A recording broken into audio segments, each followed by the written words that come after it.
সমাজ ভিডিও থেকে প্রধান শিক্ষক জাল সার্টিফিকেট, আর এই জাল সার্টিফিকেট জেরে চাকরিতে দিব্য বহাল রয়েছেন তারা, এমনটাই বিস্ফোরক অভিযোগ উঠছে মালদা জেলায়। বোমা গুলি বন্দুকের পর মালদায় জাল সার্টিফিকেটের এবার রমরমা। অভিযোগ, জাল SC ST সার্টিফিকেট দিয়ে সরকারি চাকরি করছেন অনেকেই। প্রশ্ন হচ্ছে, কার মদতে এই জালিয়াতির কারবার চলছে? যারা এতদিন ধরে পেয়ে এসছেন তো ঠিক আছে, কিন্তু এখনো কি সেটা চলছে? মালদা থেকে একটা এক্সক্লুসিভ রিপোর্ট রয়েছে আমাদের, আপনারা দেখুন, বুঝতে পারবেন কি পরিস্থিতি। মালদা মানেই যেন বিতর্ক আর বিতর্ক। খুন খারাপি গুলি বন্দুকের জন্য গত কিছুদিন ধরেই খবরের শিরোনামে মালদা। এবার জাল সার্টিফিকেটের কারবারের অভিযোগ উঠল এই জেলা থেকে। মালদা জেলার বিভিন্ন ব্লকে জাল সার্টিফিকেটের ছড়াছড়ি। জাল সার্টিফিকেটে বিডিও অফিস, সেচ দফতরে চাকরির অভিযোগ, এমনকি শিক্ষক পদেও জাল সার্টিফিকেট নিয়ে চাকরির অভিযোগ উঠেছে। অভিযোগ, জাল সার্টিফিকেট চক্রে মদত তৃণমূলের প্রভাবশালী নেতাদের। অভিযোগ, মদত রয়েছে প্রশাসনিক কর্তাদের একাংশেরও। কেউ বিডিও আছে, জয়েন্ট বিডিও, তারপর কেউ হাই স্কুলের টিচার, কেউ প্রাইমারি টিচার, এরকম অসংখ্য নাকি? অসংখ্য আমাদের কাছে লিস্ট মোটামুটি 30টা প্লাস, আমি যেটা কমপ্লেন করেছি। এটা একটা প্রশাসনিকের র্যাকেট, বড় একটা র্যাকেট চলছে প্রশাসনিক ভাবে। হাইকোর্টেও মামলা করেছিলেন। শাসক দলের কিছু নেতা ফেতাদের এসে কিছু প্রশাসনিক আধিকারিক এর সাথে জড়িত।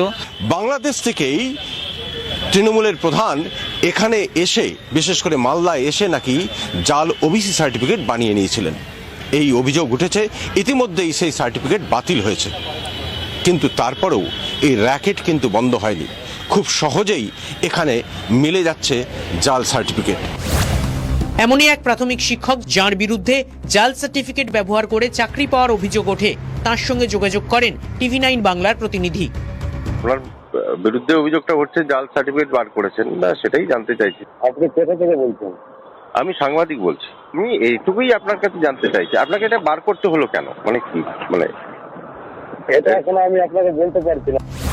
2024 সালে 182 জনের সার্টিফিকেট বাতিল করেন মালদা ও চাঁচলের SDO।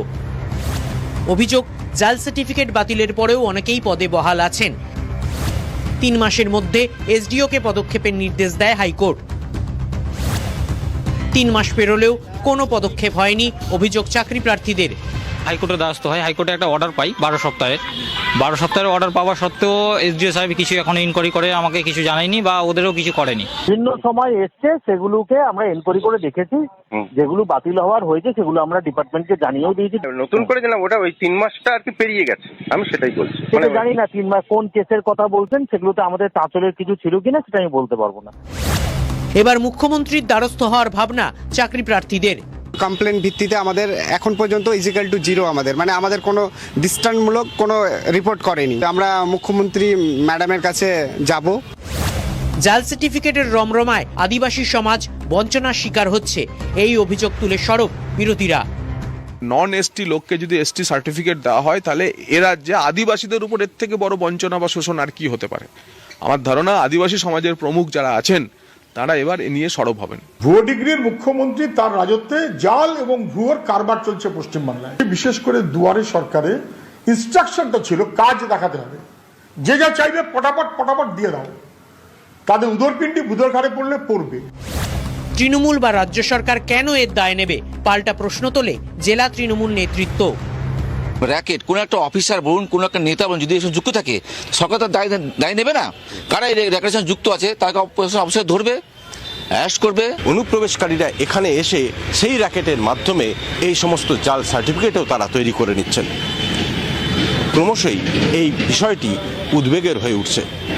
প্রশ্ন উঠছে, তাহলে কি করছে প্রশাসন, কি বা করছে রাজ্য সরকার? মালদা থেকে ক্যামেরায় মুজিব বর্ষকের সঙ্গে শুভতোষ, TV9 বাংলা।